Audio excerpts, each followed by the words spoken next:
Hey everybody, Stephen Bogren here from Pro Physique. Today I'm going to talk about not feeling lean enough. My name is Steven and this is our video about health and fitness things, and I work for Pro Physique and I am just a guy with a fitness thing for you. This one's going to be tough. This is definitely one of those things where I think a lot of us get caught up in it and a lot of us definitely get in our heads. And honestly, I got to thank Kaylee for the inspiration to even talk about this, because even though, yes, I do talk about it a lot in person with clients and with individuals, it's not something I think that I've really made the opportunity to talk about on YouTube or to make a lot of posts about or really talk about on a bigger scale. And I think because of how it does impact others, it is something that does bear conversation in and of its own right. And that is this idea that I'm not lean enough. It's this idea of calling myself fluffy or fat Steve or whatever it might entail in terms of like the difference between what is a healthy off-season physique, what is a healthy amount of body fat, and what is stage lean, and what does that mean.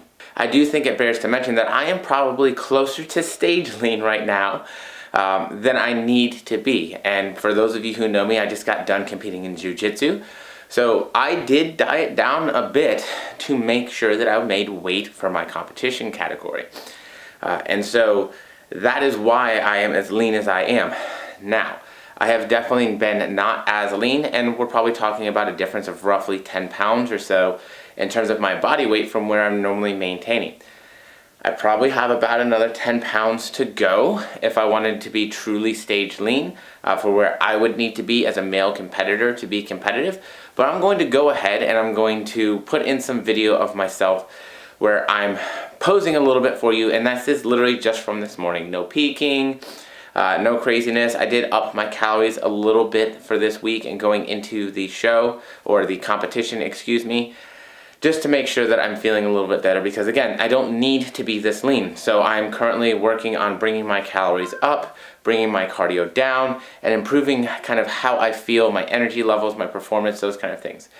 Granted, I am at that point where performance, energy levels, all of those things are still in a pretty good spot. However, they're definitely kind of on the brink.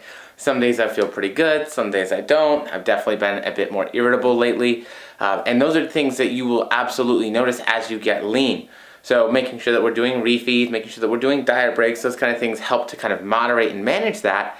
But it is important that we're aware of those things being part of the process a lot of the times for being at that really leaner body composition. With those in mind, yes, we will have that biofeedback of things that don't feel good, okay? And so we're gonna have the physiological symptoms of being really lean and probably not feeling our best, right? We're definitely not gonna be performing at our best, typically speaking. We're probably not gonna have the best blood work, typically speaking, right? That's stuff that comes with being super lean. And so that's oftentimes not where we make progress in terms of muscularity. And because of that, that's why we say, hey, we need to probably get away from being too lean, have some body fat on to where we're sleeping well, we're feeling good, we're recovering well, our training is good, our performance is improving over time. And that's really what we're talking about today, is that off-season body, right? The off-season body.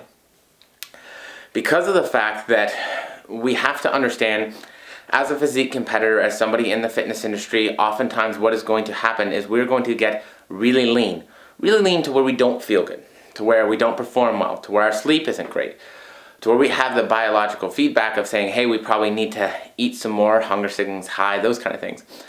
But along with that, we're being told that this is the best we've ever looked in our entire life.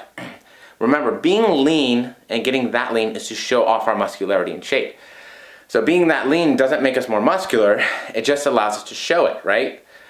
But there is this kind of mental issue that can come up with everybody telling us how great we look, how shredded we are, how this is the best we've ever looked. Having a placement in a competition put on that can absolutely be like a mental hang-up for a lot of us and cause us to then say, hey, well, that lean is the best I've ever looked, and so that's how I need to be forever.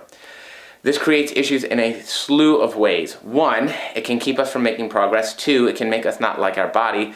Three, it can definitely like promote and present itself outwardly, and that can make a big difference to a lot of people who may be watching us. So let's talk about the first one in terms of the physiological changes, right? We will not make the same amount of progress trying to stay too lean. Some of us can stay leaner than others, but this will be a genetic, what I found, from individual to individual difference based on how you respond and where you just kind of have that body fat set point. Can you make a difference on that? Maybe, but it's definitely very difficult, and we have to maintain that for a long time. So making sure that we do that and we stay in a spot where we're a leaner, but not too lean. Again, for those of us who maybe tend to carry a little bit more body fat, just generally speaking. So physiologically, boom, that's a big issue right there. If you want to build muscle, you want to be healthy, you want to sleep well, you want to have good, at least a chance of having good hormones, we need some semblance of body fat there. And again, homeostasis is a range, so that's probably going to be different for different individuals. But understanding that stage lean, not a good spot to stay, okay? So the second one is how we look at ourselves, how we feel about ourselves. And so this one takes a lot more work.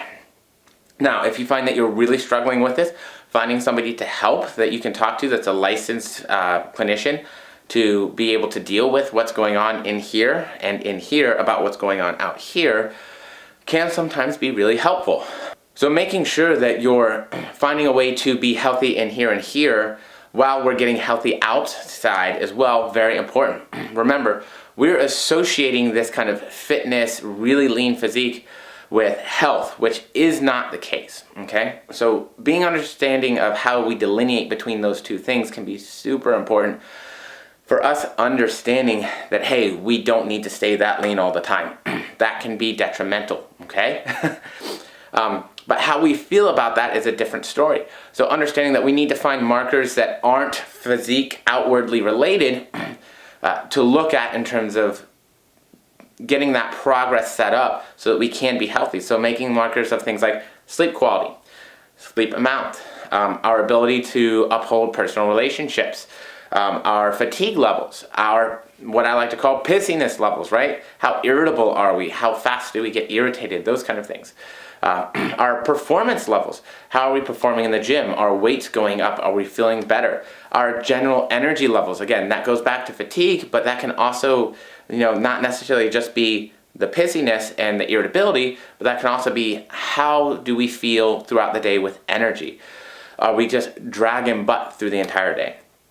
Right? So looking at factors that are going to be not necessarily just related to how we look, very, very important as well. Libido, another big one, making sure that we have a normal, for us, libido as well. So, yes. Now, you can do blood work. I always encourage that you go to your doctor for that. Make sure that you're following up with them, making sure that you're having a licensed health professional deal with your licensed health stuff, right? Okay? But the last one that I want to talk about is how we look outwardly to other people. Because I think it is so often to get sort of like catty-cornered into this fitness realm to where we forget that there's a whole big world out there. And with that being said, there are a lot of other people that may follow us, that may look at us and look at us for an example of how to act or how to get to where maybe they want to be. And so there are plenty of people that are looking at our off-season bodies and saying, hey, that is my dream body. That's where I want to be. That's where I want to get to. And so what it can say to those people who are maybe far away from that or working to get towards that is that that's still not good enough. And I don't know that that is necessarily the point that I want to give out to people. I definitely don't want to tell people that they're not good enough, that they're not, shouldn't be happy where they're at or anything of the sorts. My off-season body is absolutely where I feel the best. Is it stage lean? No. I don't want to be stage lean year-round. I don't feel good there. And to be fair, having a little bit more body fat on me does help me to feel better. It helps my libido to be better. It helps my sleep to be better. It helps my mood to be better. It just helps me to be a better person all around. So I do not want to give the impression that you should be stage lean all the time, because I don't believe that is the truth. It's not the truth for me, and I don't find it being the truth for most other people. I find that stage lean is something that we should use as like a special operations. We get in, we do the job, and we get back out. Okay?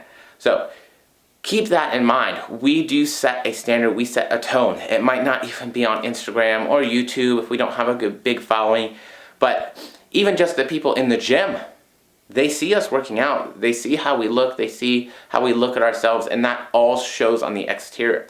So making sure that we're doing the things to understand that that off-season body is still healthy, it's still happy, it's still fit, it's still something to be amazingly proud of, and it's still something that we should be, again, taking that pride in. I think that's really important for us to remember. So that's my point today, that's my soapbox to stand on, and I'm going to leave it right there.